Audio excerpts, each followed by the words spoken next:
Apresento para a galera, já enturmo você, ok? Beleza? Todo mundo entendeu? Amém? Tamo junto. E eu vou dizer para vocês, viu, pessoal? É bom a gente se olhar, né, gente? Se identificar. Você já olhou em volta aí de você hoje? Já olhou em volta? Já cumprimentou quem está em volta de você? Você já conhece esses seres humanos que estão aí perto de você? Já? Pois é, cumprimenta, né? Importante a gente se enxergar. Eu saí aqui conversando aqui, falando com um monte de gente. Que bom. Quero também dar um aviso antes da gente abrir o texto da palavra, que nos dias 3, 4 e 5 de março, 3, 4 e 5, sexta de noite, sábado e domingo pela manhã, nós vamos estar aqui com a pastora Sueli Meira. Ela é uma amiga de muito longa data e ela tem uma ministração muito especial sobre a questão do tabernáculo e a adoração. Então, se prepare, se organize. A gente vai falar sobre adoração verdadeira, examinando a partir da imagem do tabernáculo, que é uma abordagem bíblica, algo que Deus trouxe na palavra, para que a gente possa ampliar o nosso entendimento. Então, ela é uma amiga, ela está em Jequié. Ela mora em Jequié e pastoreia uma igreja lá. E ela, juntamente com, na época, seu marido, estavam presentes na minha consagração pastoral. É uma pessoa de referência. No dia que eu comecei a namorar com Carol, no retiro que eu comecei a namorar com Carol, quem estava ministrando lá nesse retiro foi ela também, uma das preletoras desse retiro. Então, você vê que tem muito tempo, né, pessoal? Tem muito tempo de jornada e a gente é uma pessoa assim, maravilhosa. E a gente vai estar com ela aqui dias 3, 4 e 5. E eu quero pedir a toda a igreja que se organize para a gente estar junto. Nós estamos nessa movimentação de entendimento e de compreensão em torno desse tema também do tabernáculo. E eu peço a vocês que colhem, que estejam juntos, se organizem aí para essas datas estarem aqui. Vai ser muito legal. Valeu? Vamos para a palavra de hoje? Abra sua Bíblia em Apocalipse. Apocalipse. Abra aí. Apocalipse. Tem gente que já fala, ih, meu Deus, logo hoje eu vim para a igreja. O pastor vai abrir em Apocalipse.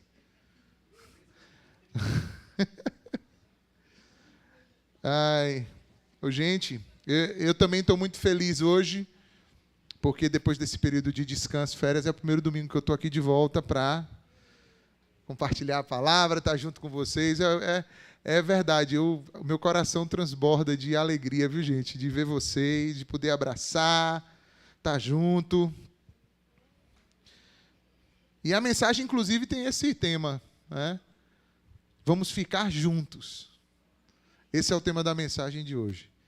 Vamos ficar juntos. Amém? Apocalipse, capítulo 3, versículo 20. Apocalipse, capítulo 3, versículo 20. Quem achou? Amém? Aí no seu dispositivo, na sua Bíblia. Quem não tiver nenhuma coisa nem outra, pode acompanhar aqui no projetor também. Acho que vai colocar aqui, Tiagão. Já coloca. Apocalipse 3, 20. Palavras do Senhor, dizendo assim: eis que eu estou à porta e bato. Se alguém ouvir a minha voz e abrir a porta, eu entrarei em sua casa e cearei com ele e ele comigo. Aleluia. Aleluia. Senhor, fala conosco na tua palavra, em nome de Jesus. Eu quis pegar um texto de Apocalipse, porque o livro do Apocalipse, ele é o livro dos finais dos tempos, das coisas finais, né? Então ele dá para a gente uma impressão sobre o que é que finalmente vai permanecer, o que é que finalmente vai ficar. E eu quis trazer esse texto especificamente para que a gente pudesse trazer para nós qual é o desejo de Jesus. É o desejo que a gente fique junto. A gente é assim, a gente mesmo. Eu, você. A gente gosta de ficar junto. A gente gosta de ter pessoas em companhia. Inclusive, quando você está querendo ficar muito isolado, logo alguém fala assim, você está com algum problema. Acho que eu estou com algum problema, estou querendo ficar só isolado, estou querendo só ficar sozinho, isolado. Está com algum problema, deve estar deprê, deve ter alguma coisa aí. É assim ou não é? A gente gosta de estar em comunhão, em conjunto com alguém. A família é essa expressão. Como é bom viver em família. Quando você está em família, você meio que se sente... Quando sua família está ali, vivendo em paz e tal, você praticamente se sente num pedacinho do céu. Então, a vida em família traz essa experiência de comunhão. E... sem querer quebrar o sigilo da reunião dos homens, né? Mas já quebrando... Aí a Alan estava aqui na reunião dos homens, pedindo oração também. Tem pedido oração para, com esse casamento agora, Gabriel ter saído de casa. Alan até agora não se recuperou ainda. Ainda está se recuperando, bichinho. É verdade, né? Essa coisa do ninho vazio, né? Daqui a pouco é Thalita. O ninho vazio... Aí vai ficando assim, porque a gente quer aquela coisa, a gente quer aquele aconchego, a gente quer continuar assim. Essa semana eu fui fazer um velório da avó de Camila. O William não pôde vir dos Estados Unidos, Camila veio às pressas, eu fui lá em Salvador fazer esse velório, substituir o William nessa missão. E ela já era uma senhora de idade. Mas mesmo assim, quando ela morreu, todo mundo ainda fica triste, ainda fica, né? A gente tem essa dificuldade com essas interrupções aí, com essas quebras. É porque Deus fez a gente para comunhão, gente. Deus fez a gente para ficar junto. Desde o início foi assim. Esse é o desejo do Senhor. Se você abrir sua Bíblia, por exemplo, em Gênesis... Lá no início, a gente saiu de Apocalipse. 2 livros fáceis de você abrir sua Bíblia hoje, está vendo? Você tem dificuldade de abrir a Bíblia, eu tenho certeza que hoje aqui você não teve, até agora. Porque Apocalipse só é para a capa do fundo. E Gênesis só é para a capa da frente e começar ali, já está tudo aí. Mas se você vai para Gênesis capítulo 3, e o versículo 8... Gênesis 3, 8, quando Deus fez aquele jardim, fez o homem, depois o homem acabou pecando, a mulher também, e quando isso aconteceu, há um versículo que mostra algo muito peculiar, que é Gênesis capítulo 3, versículo 8. Abriram aí? Olha o que diz lá. Então, ouvindo a voz do Senhor Deus, que fazia o quê? Passeava no jardim, pela viração do dia, esconderam-se o homem e sua mulher da presença do Senhor Deus entre as árvores do jardim. Veja, quando Deus fez o jardim, ele já tinha um pensamento de estar passeando em comunhão, em estar junto. O desejo de Deus ao criar todas as coisas foi fazer com que a gente pudesse viver juntos e em amor na presença dele. Mas o homem pecou. O homem decidiu fazer o caminho conforme sua própria cabeça e não debaixo da orientação de Deus. E ao fazer isso, uma comunhão foi quebrada, a comunhão com Deus foi rompida. Mas o que o homem não percebeu é que, ao quebrar essa comunhão com Deus, consequentemente, as outras coisas iam também degringolar, iam também piorar. Porque a grande verdade, gente, é que para vivermos em amor e em comunhão de verdade, a gente precisa de Deus. A gente não tem como gerar isso de nós mesmos. Só conectado com Deus é que a gente tem condições de viver em comunhão uns com os outros. desconectados de Deus, a nossa comunhão, ela vai ser uma comunhão má. Ela vai ser um juntar-se para fazer aquilo que não agrada o coração de Deus. Tanto é que quando você prossegue um pouquinho na caminhada ali lendo Gênesis, quantos estão na leitura bíblica anual desse ano? Dá um glória a Deus. Todos os anos a gente está reunindo pessoas para ler a Bíblia inteira durante o ano, e a gente já passou por Gênesis, né? Já estamos agora onde? Em Êxodo, né? Estamos agora, nesse momento, em Êxodo, lendo algumas coisas do Novo Testamento também, Salmos e Provérbios. Mas quando você adianta um pouquinho na leitura, se você abrir agora aí sua Bíblia em Gênesis capítulo 11, abre aí, passe mais umas folhas. Olha o que diz logo no início, o que foi que aconteceu quando os homens começaram a querer ter comunhão, mas desconectados de quem? De Deus. Gênesis 11, 1 em diante. Ora, a terra toda tinha uma só língua e uma só maneira de falar. E partindo eles do Oriente, acharam-se em uma planície na terra de Sineá e habitaram ali. Essa terra de Sineá aqui depois vai ser o que se chama hoje, o que vai se chamar de Babilônia depois, tá? Mas vamos adiante. Então disseram uns aos outros, quem? Os homens, querendo comunhão, mas desconectados de quem? De Deus. Disseram uns aos outros, vinde, façamos o quê? Tijolos, queimemo-los bem. E os tijolos lhe serviam de pedra e o betume de cal. E então disseram, vinde, e edifiquemos para nós uma cidade, e uma torre cujo cume toque no céu, e façamo-nos um nome. Façamo-nos um nome. Não é isso? Para que não sejamos espalhados de todas as faces da terra. Veja só. Os homens agora estão em comunhão, mas estão em comunhão, desconectados da comunhão com quem? Então, os planos do homem desconectados de Deus, mesmo em comunhão, vão ser planos o quê? Maléficos.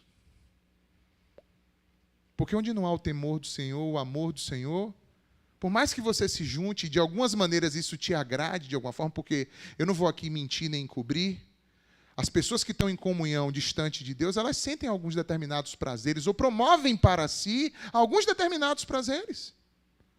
As reuniões, as congregações que acontecem fora da vontade de Deus, trazem algumas espécies de satisfação, só que são momentâneas, são carnais e são destrutivas. A palavra de Deus diz que esses homens começaram a fazer tijolos e uma torre, para eles fazerem o nome deles exaltado, para que eles não fossem mais espalhados sobre a terra. Eles estavam se protegendo ou querendo ir de encontro à soberania de quem? De Deus. Bom, mas Deus lá no início tinha feito o quê? Um jardim, não foi isso? Mas agora eles estão querendo fazer o quê? Uma cidade, uma torre. Veja que tem diferenças. Quem está lendo o texto bíblico, na leitura bíblica desse ano, sabe que essa semana a gente passou por um trecho em Êxodo, onde Deus diz para as pessoas fazerem o altar dele, e ele diz assim, eu quero que vocês façam o meu altar com pedras, sem o quê? Lavrar. Eu quero que vocês façam com pedras sem lavrar, ou seja, sem, como é que chama quando fala de pedra? Lapidar.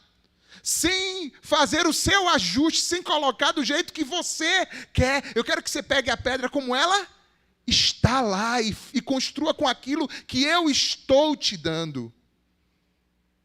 Às vezes a gente quer fazer construções na nossa vida com tijolos que a gente mesmo queima muito bem, ao invés de fazer com as pedras que Deus nos entrega para que construamos. Às vezes, como igreja, podemos desejar que a igreja seja um prédiozinho muito bem feitinho, com tijolinhos bem padronizadinhos e bem queimadinhos, todos iguais. Mas a experiência real do que precisa ser a igreja é que a igreja precisa ser feita de pedras como Deus quer que sejam. Que Ele mesmo lapide, que Ele mesmo talhou, que Ele mesmo cortou, que Ele mesmo quebrou, que Ele mesmo direcionou. É por isso que a gente precisa valorizar algumas diferenças que temos entre nós. Às vezes o que sobra em um falta no outro. Às vezes o que é tão relevante em um é uma lacuna na vida do outro, só que no encaixe do edifício de Deus, aquilo se completa. Aquilo se estabelece. Como a gente às vezes tem dificuldade de lidar com aquele que é diferente da gente em algumas coisas, não é? Mas ter comunhão aos moldes de Deus é muitas vezes estar sujeito a isso. Estar numa congregação, como você está aqui nessa noite, viver essa experiência, ela precisa sair do aspecto de alguém que apenas visita, para alguém que começa a frequentar, e nessa frequência você começa a conhecer pessoas, e nesse conhecimento de pessoas, essas pessoas vão entrar um pouco na sua vida, e você vai entrar um pouco na vida dessas pessoas. Congregar precisa ser essa experiência. Não é saudável você nutrir apenas a experiência de visitar a igreja. Por mais que seja importante também, se você está visitando igrejas, ou tem visitado essa igreja, a gente fica feliz com sua presença aqui. Se você está aqui pela primeira vez, segunda, não sei. Se você já fala assim, poxa, eu nem me considero mais um visitante, eu já me considero alguém que está congregando. Pronto, você precisa ir dando esses passos de crescimento, de aproximação, de entrega e de serviço no reino de Deus. Porque essa é a experiência que Deus quer que vivamos, que estejamos o quê? Juntos. Juntos. E a igreja, até a própria palavra igreja, eclésia, do grego, ela significa isso. Reunidos e chamados para fora. Ela significa essa reunião, esse chamado, essa assembleia de pessoas que foram reunidas por Deus e chamadas para uma missão de Deus aqui. Jesus sempre quis isso, Deus sempre quis isso. Mesmo com esse homem pecaminoso aqui, Deus, nesse dia aqui, depois quem quiser ler, você vai ver. Deus diz, já viu aquele meme daquela mulher que fala assim, não vai não. Pronto. Foi a mesma coisa que Deus fez aqui nesse dia. Vamos construir, vamos fazer a torre, não sei o quê. Deus, não vai não. Não vai não. E Deus foi lá e confundiu as línguas deles. E eles não se entenderam mais em nada. E ali se espalharam por toda a face da terra. Porque o projeto não era bom. E no Salmo 1, versículo 1, se você abrir sua Bíblia aí, vai lá para Salmo. É fácil também. A gente foi Gênesis, Apocalipse, agora abre no meio. Já abriu na capa de trás, abriu na capa da frente, agora enfia o dedão no meio. Vai cair em Salmo aí, provavelmente, se sua Bíblia não é Bíblia de estudo, não tem complemento, não sei o quê, no final. Geralmente, no meião aí, é Salmo. Mas é o Salmo 1, então é bem um pouquinho mais para trás. Olha o que diz a palavra do Senhor no Salmo 1. Será que vale a pena a gente estar junto, sem que essa união esteja em Deus? Olha o que diz Salmo 1, verso 1. Bem-aventurado o homem que não anda segundo o conselho dos ímpios, nem se detém no caminho dos pecadores e nem se assenta na roda dos escarnecedores. A gente precisa ter cuidado com isso. A palavra do Senhor diz que as más conversações corrompem os bons costumes. Eu não estou falando aqui de que você não possa, enquanto missão de Deus, levar a palavra de Deus, o Evangelho, levar a sua vida como luz, onde quer que seja. Mas esse texto chama muita atenção sobre essa questão de manter comunhão, se assentar e começar a desenvolver um laço comum com aqueles que não estão dentro da mesma perspectiva, andando com Deus. Tem muitas pessoas que já sentiram o chamado de Deus dentro do seu coração, mas ainda não conseguiram trilhar o caminho, porque não conseguiram ainda romper antigas amizades e antigos circuitos aonde estão vivendo, e aquilo está destruindo a sua vida e lhe sugando emocionalmente, espiritualmente. E aí você se vê Deus chamando de um lado e aquelas amizades chamando do outro. Eu me lembro de minha própria trajetória, de quando de fato houve uma conversão no meu coração. E uma das coisas que o Espírito Santo deixou bem claro é: dê não para quem te chamar. Dê não. E eu fiz isso. Amigos que saíam, que estavam em outra pegada, em outro tipo de vida, quando eu me converti, eu disse: olha, não. Não me ligue, não me chame, eu estou em outra onda, eu estou em outra vibe. Estou em outra jornada. Me deixe quieto, me deixe em paz. A noção que a gente tem é que as pessoas do mundo, quando eu falo pessoas do mundo, são aquelas pessoas que não estão andando debaixo do temor a Deus, da reverência ao Senhor. A impressão que a gente tem é que elas são até mais amigas do que os amigos que nós podemos encontrar no contexto da igreja, da congregação. Aparentemente é assim. Só que quando a gente vai ver o fruto no final, o fruto é esse exatamente que a palavra do Senhor diz. É um fruto infeliz. É algo que não vai trazer para você em longo prazo felicidade. Jesus quer a gente junto, mas Ele quer a gente junto com Ele. Com Ele. Jesus quer a gente junto, quer a gente em comunhão, quer. Mas Ele quer a gente em comunhão, sendo Ele mesmo o próprio Espírito da comunhão que vivemos. O mundo hoje prega isso. Prega a união, prega a paz, prega amor, prega que todos se entendam, só que tudo isso sem Cristo. É a famosa paz sem Cristo, que é o reino do anticristo, onde é proposto que as pessoas se relacionem sem ter nenhuma base de referência sobre o que de fato é amor. Então, toda forma de amor é válido. Será? Não. Jesus diz: amai-vos uns aos outros como eu vos amei. Então tem uma referência. Tem uma referência de amor. Amai-vos uns aos outros como eu vos amei. Então a gente precisa viver essa referência em Cristo para que a gente possa amar o outro.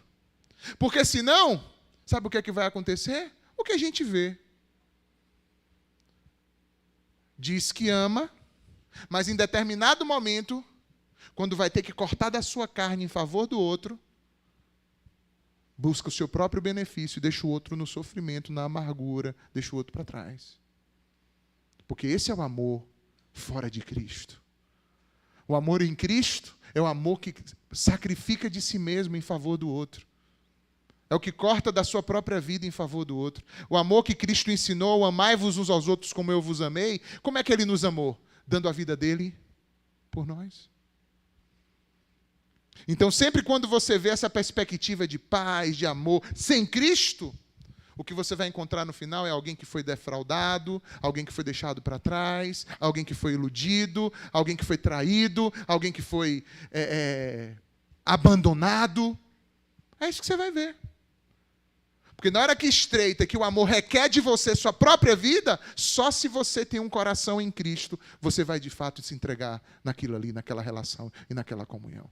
Porque senão, você vai procurar o caminho mais fácil, você vai querer se poupar e vai dizer a frase célebre: eu preciso é ser feliz. Como se a felicidade pudesse ser encontrada ou gerada por tuas próprias decisões, por tua própria raiz. A felicidade, irmãos, é algo que flui somente de Deus. A verdadeira alegria, a verdadeira vida só vem de Deus, da raiz de Deus e de lugar nenhum. Tudo mais aparenta, mas com o tempo você vai ver que aquilo era fake news, era falso. Mas como é que Jesus lida com isso? Como é que Deus lidou com isso? Depois desse povo todo espalhado, Deus diz assim, eu vou reunir esse povo, eu vou chamar esse povo, vou começar uma coisa nova, vou começar uma história nova. Aí Deus vai atrás de Abraão, chamar Abraão para começar um povo, para poder ensinar para todos da terra que ele queria aquele povo todo o quê? Junto, reunido. Deus sempre vindo em busca da gente. O povo passou por poucas e boas, passou o cativeiro no Egito, ficou preso no Egito, o povo de Deus. Depois Deus tira esse povo de lá, estabelece um modelo de relacionamento com o povo, traz as leis, monta o tabernáculo, que era um templo, uma cabana móvel, um espaço móvel, onde ali seria onde Deus estaria no meio do povo. Ele diz, olha, façam isso aí, porque eu quero estar no meio de vocês. Só que Deus é santo, o povo está entregue nos pecados. Como é que você faz essa relação entre um Deus que é santo e um povo que está tudo embolado nos pecados? Ele diz, eu já sei o que eu vou fazer um tabernáculo.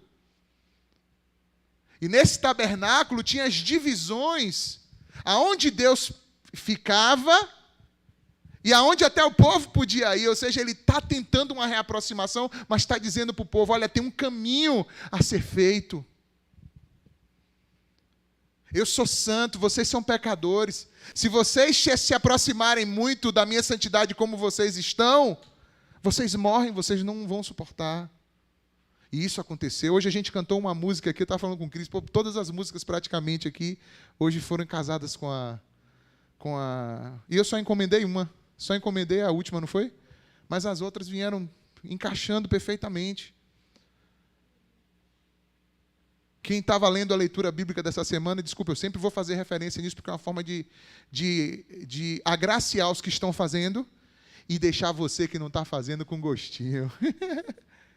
Quem está fazendo a leitura bíblica também passou nessa semana por um trecho bíblico exatamente que fala dessa montanha onde Moisés subiu para poder receber a revelação de Deus. E como aquela montanha fumegava e como Deus estabeleceu limites e que somente uma parte deles conseguiu subir. E quem subiu até o cume só foi Moisés e o povo disse, sobe tu, porque a gente não quer morrer não, vai tu. Então essa música que a gente cantou, quando fala assim, que faz dizer Moisés, suba em meu lugar, é porque Deus se revelou no cume do Monte Sinai, não é isso? Para entregar as leis, para entregar o direcionamento para o povo. E Deus diz, olha, eu estou me apresentando aqui, o meu desejo é que vocês falem, mas vocês não têm condições, vocês têm que ficar, faz um limite na base desse monte, e fala para o povo que não ultrapasse, porque quem ultrapassar esse limite vai morrer. Por causa da glória de Deus, por causa da santidade de Deus. Ou seja, ele dizendo, olha, a gente precisa aproximar, mas tem um caminho a ser feito. E o tabernáculo explicava a respeito disso. Por isso que quando Jesus vem e diz assim, olha, eu sou o caminho, a verdade e a vida, e ninguém vem ao Pai a não ser por mim. O que é que Jesus está dizendo?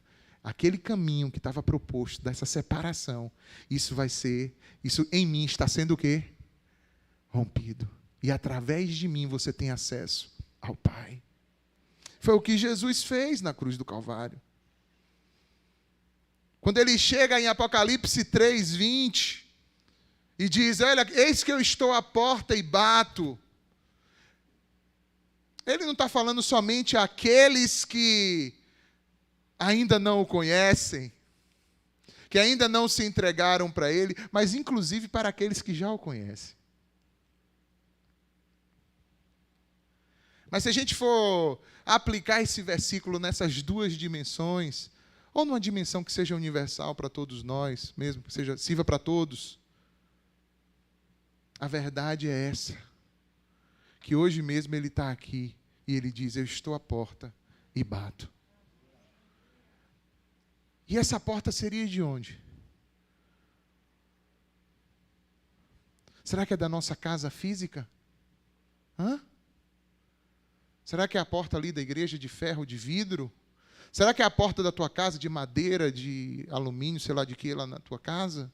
Será que é dessa porta física que ele está falando? Hã? Claro que não. Ele está falando de quê? Da nossa porta do nosso coração. Jesus não é ladrão. Jesus não entra por outro lugar. Jesus entra pela porta.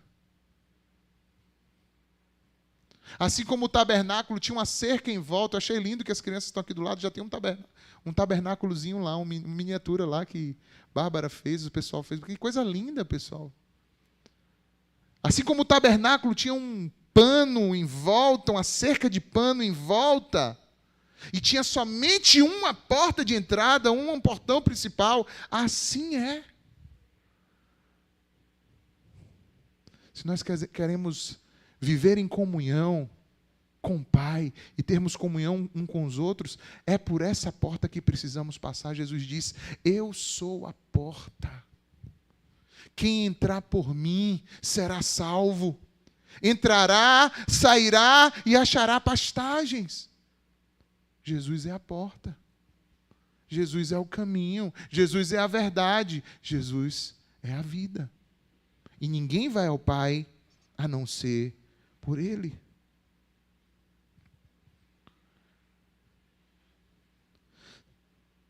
Logo no início da sua trajetória, quando Jesus se apresentou, se batizou, João Batista batizou ele. E quando João Batista batizou ele, os céus se abriram e o Espírito Santo, como que uma pomba, desceu sobre ele. E uma voz dos céus bradou e disse: esse aí é meu filho amado, ouçam a ele. Aleluia. Naquele momento é como se você estivesse vendo uma integração céus e terra. É como se você percebesse ali uma conexão plena ali. E logo em seguida, depois disso, abra aí em João, Evangelho de João, abra lá.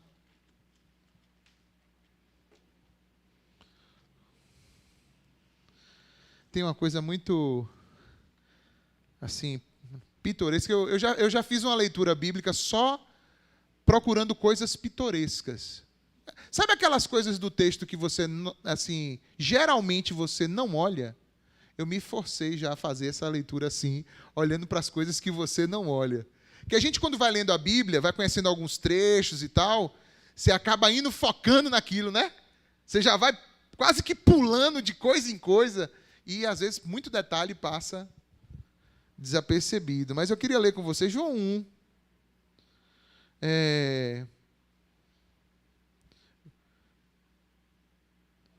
A partir do 29.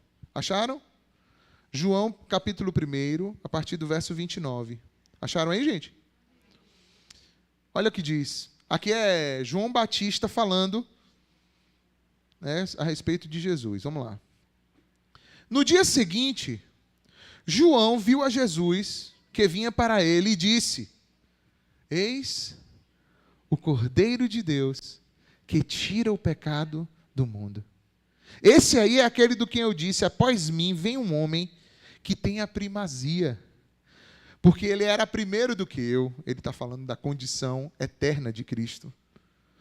Eu mesmo não o conhecia, mas para que ele fosse manifestado a Israel, eu vim, por isso, batizando com água. Então João testificou, dizendo: eu vi o Espírito descer do céu como uma pomba e permanecer sobre ele.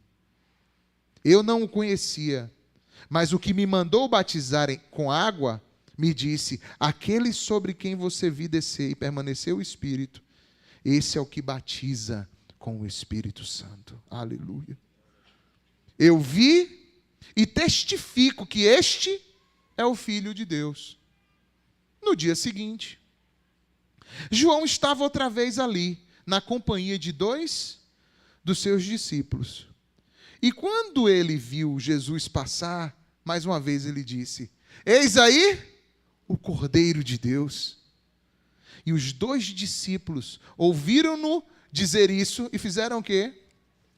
E seguiram a Jesus. Jesus, voltando-se e vendo que eles os seguiam,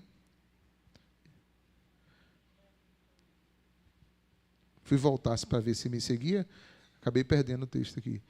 Jesus, voltando-se e vendo que eles o seguiam, perguntou: o que vocês estão buscando? Eles disseram: Rabi, que quer dizer o quê? Mestre, onde tu moras? E Jesus respondeu: vinde e vede.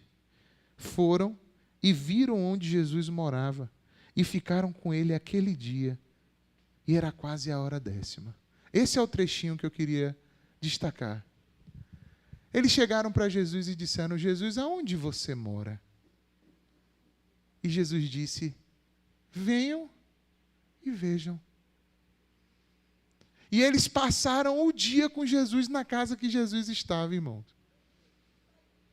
Ou seja, Jesus está revelando o desejo de estar o quê? Junto. Junto. Jesus quer estar junto. Quer estar perto. Eis que eu estou à porta e bato. Já é muito perto. Se ele está na porta, já é muito perto. Não fomos nós que fomos a ele que veio a nós primeiro. Nós não amamos a ele primeiro, ele nos amou primeiro. Ninguém deu nada a ele primeiro para ser recompensado, ele veio primeiro. Ele se entregou por nós, sendo nós ainda pecadores. Ele se entregou. Onde é que você mora? Esse ano, falei com o Carol, esse ano a gente vai aceitar os convites de quem chamar a gente para ir em casa. Então estamos abertos aí, viu, pessoal? Agenda aberta. Como também vamos chamar vocês para ir lá em casa. É, né, irmã? A irmã, Rafaela, essa sua visitante é maravilhosa, viu, Rafael? Já me deu um abraço de urso. Gostei dela, viu? É aquela pessoa disposta, né, irmãos? A aproximação, isso é lindo. Mas pulando essa parte, veja só essa disposição de Cristo. Veja se não tem tudo a ver com todo o Espírito que está operando desde o início, desde o jardim onde ele passeava ali no final da tarde procurando ter comunhão. Vê se não tem tudo a ver com o que está lá em Apocalipse, que está dizendo: olha, eu estou à porta e bato. Se alguém ouvir a minha voz e abrir a porta. Abrir a porta. Hoje de manhã eu falava sobre isso. Quantos aqui acreditam que Deus é onipresente, pessoal? Você sabe o que significa isso? Onipresente? Alex, eu acredito, mas eu não sei nem o que é, tá? Não, deixa eu te... Onipresente significa que está presente em todo tempo e lugar ao mesmo tempo. Quantos creem nisso? Pronto, essa é uma característica exclusiva de Deus. Somente Deus é onipresente. Amém, pessoal? Então, no mundo espiritual, até outros seres espirituais não são onipresentes. Por exemplo, anjos ou demônios não são onipresentes. Deus é onipresente. Amém? Isso é bom avisar, porque às vezes a gente fica botando Deus na mesma categoria de todo mundo. Calma lá. Não. Deus é soberano e é onipresente. Só que o fato de Deus ser onipresente não significa que envolva você para que você perceba e participe da presença dele. A crença de um Deus onipresente é diferente da crença de que você precisa invocar esse Deus. mesmo sendo onipresente, ele precisa ser invocado. Nós temos um Deus invocado. Nós temos um Deus que é invocado.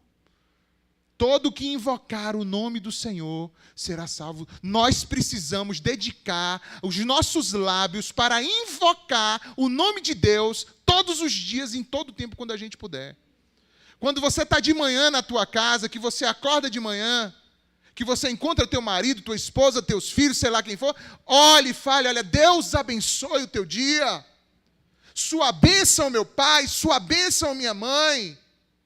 Filho, Deus te abençoe. Filha, Deus te abençoe. Encontra o colega no trabalho, Deus abençoe. Chama, invoca a Deus.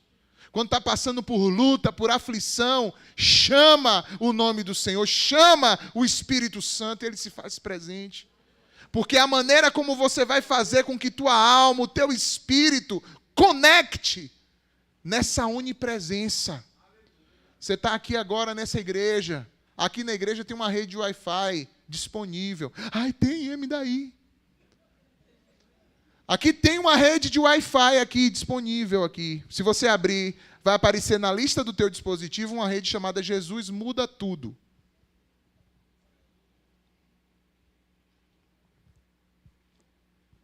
No entanto, o fato dessa rede existir não significa que você vai conectar nela. Você precisa ir lá e clicar, mesmo ela sendo gratuita, como a conexão que Jesus nos dá com Deus é gratuita, é pela graça.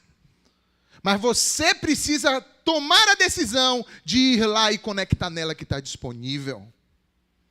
É o que Jesus está dizendo, eu estou à porta e bato. Se você ouvir minha voz e abrir a porta, eu entrarei. E uma vez entrando, eu quero ceiar com você e você comigo. Ceiar aqui, pessoal, é comer junto. É desfrutar de intimidade. No contexto bíblico, todo o contexto bíblico, o repartir uma refeição é um elemento de intimidade. Lembra quando a gente leu que não se assenta na roda dos escarnecedores? É esse assento de intimidade que nós temos que evitar. Nossa intimidade tem que ser com o Senhor. Nossa intimidade tem que ser com os servos do Senhor, que querem também buscar ao Senhor, que vivem em temor, em reverência ao Senhor. Promova isso na sua vida, meu irmão, minha irmã. Promova encontros onde você possa reunir com outros homens e mulheres de Deus, juntos, para celebrar, para estar juntos, para trocar uma ideia, mas também ali invoque o nome do Senhor, orem uns pelos outros. Que não seja só uma resenharia tola, boba, sem propósito. Que não seja uma reunião de maledicência só para falar da vida dos outros. Mas invista em comunhão. Invista em estar junto, invista em fazer aquilo que Jesus fez.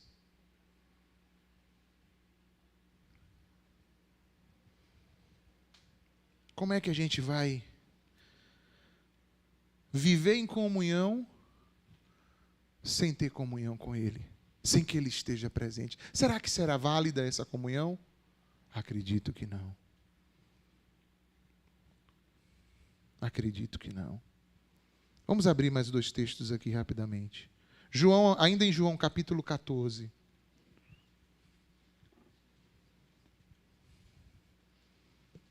Capítulo 14 agora. Olha o que é que Jesus disse. João capítulo 14. Verso 21. Jesus diz assim: aquele que tem os meus mandamentos e os guarda, esse é o que me ama. E quem me ama também será amado de quem? Do meu Pai. E eu também o amarei e me manifestarei a ele. Agora vamos para o 23.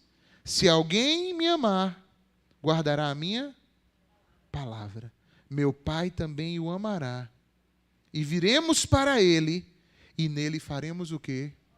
Eis que eu estou à porta e bato. Ele quer entrar, ele quer permanecer. Ele quer permanecer.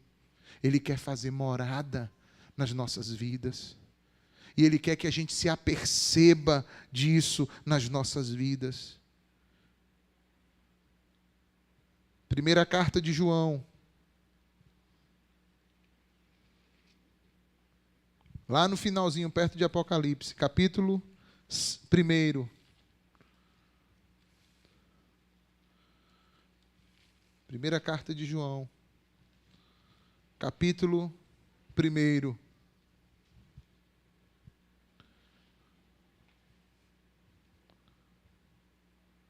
A partir do verso 5, diz assim. Acharam? Amém?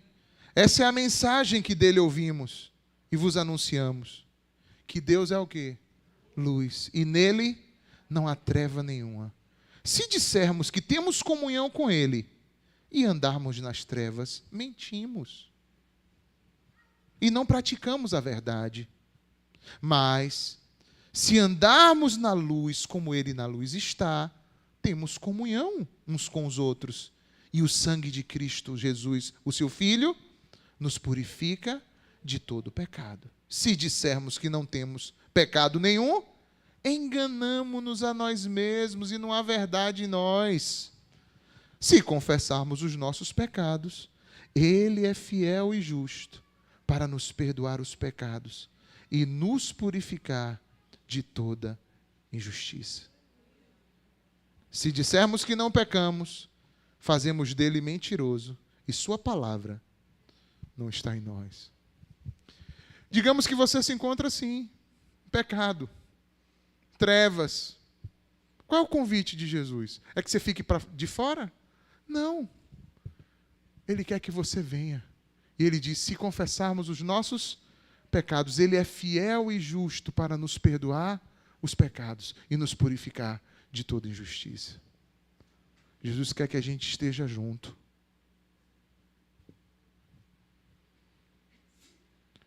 E quando ele partiu daqui, depois de ressuscitado, ele disse, não se turbe o vosso coração, nem se atemorize. Crede em Deus, crede também em mim. Na casa de meu Pai tem muitas moradas. Se não fosse assim, eu não vos teria dito, vou preparar-vos o lugar. Ou seja, há algo preparado. Isso aqui vai passar, irmãos. Tudo isso aqui vai passar. E os nossos olhos estão postos aonde? Em que comunhão estamos colocando os nossos olhos? Nas coisas terrenas, passageiras? Ou naquilo que vai permanecer para sempre? Coloca os teus olhos em Cristo. Entrega a tua vida a Cristo. Entrega a tua vida ao Senhor. Porque Ele é quem te guarda aqui e agora. E ainda no dia que você daqui partir, você já tem morada garantida na glória com o Senhor. Aleluia. Aleluia. Não existe bem maior do que esse. Não existe alegria maior do que essa. De poder desfrutar dessa comunhão que começa agora. De forma ainda parcial. Mas que vai chegar no nível total na presença dEle. Entrega a tua vida a Cristo. Abre a porta do teu coração para Cristo. Ninguém vai empurrar com o pé na porta. Ninguém vai pular pelo muro do fundo. Ele não vai fazer isso. Ele diz, estou à porta aí, bato. Se você ouvir a minha voz e abrir a porta, eu vou entrar. Você há com você e você comigo. Que essa seja a nossa vida, a nossa experiência. Que a gente possa estar junto com o Senhor e junto uns com os outros. E que a gente comece a medir na nossa vida quais tipos de comunhão nós estamos vivenciando. Em que mesas estamos assentando. Que tipo de vida e comunhão estamos desenvolvendo. Você tem orado pelas pessoas da sua família que ainda não conhecem a Cristo? Você tem orado por pessoas do seu trabalho que ainda não conhecem a Cristo? Colegas seus da faculdade que ainda não conhecem a Cristo? Você já se doeu por saber que eles ainda não encontraram a Cristo? Você sente isso? Precisamos nos mobilizar nesse sentido, para que outros também o conheçam, para que outros também venham participar dessa comunhão com Ele. Amém? Nós vamos... Tem uma música que fala sobre isso, Cris, aquela... Você é bem-vindo aqui, a casa é tua, pode... A gente pode cantar essa? Vamos ficar em pé para a gente cantar essa, refletindo na mensagem. A gente vai se preparar, daqui a pouco tem a ceia. E eu quero que você reflita sobre isso. E de repente, se tiver alguém hoje aqui que precisa tomar uma decisão de reconciliação, ou até de entregar a sua vida a Cristo, de confessar publicamente. Talvez você até já tomou sua decisão no seu coração, mas você precisa fazer isso confessando publicamente ao Senhor. Vamos cantar? Feche um pouquinho os seus olhos. Se você sabe a letra, se não souber, acredito que vai ter essa letra aqui no projetor. Quem souber, ajuda aí. Vindo aqui, a casa é sua, pode entrar. Esvazio de mim